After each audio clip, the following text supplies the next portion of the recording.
By relational play, in this context, it means how items relate to each other. Legos, we put them together, we take them apart. Those are relating to each other.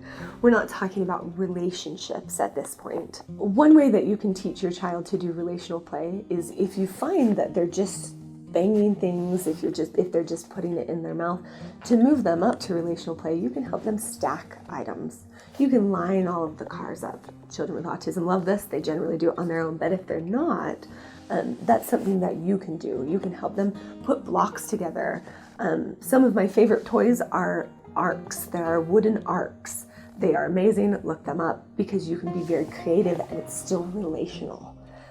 You can use Legos, you can use the Duplos for toddlers. Anything that you can put together and take apart, that's relational play. And so do that with your children. Do puzzles. Help them. In fact, the dollar store, at least our dollar store, has great wooden puzzles that are very, very inexpensive, but are awesome. You can just put the different pieces together. There's only like 6 or 7 pieces per puzzle. Do those kind of things. That's all about relational play.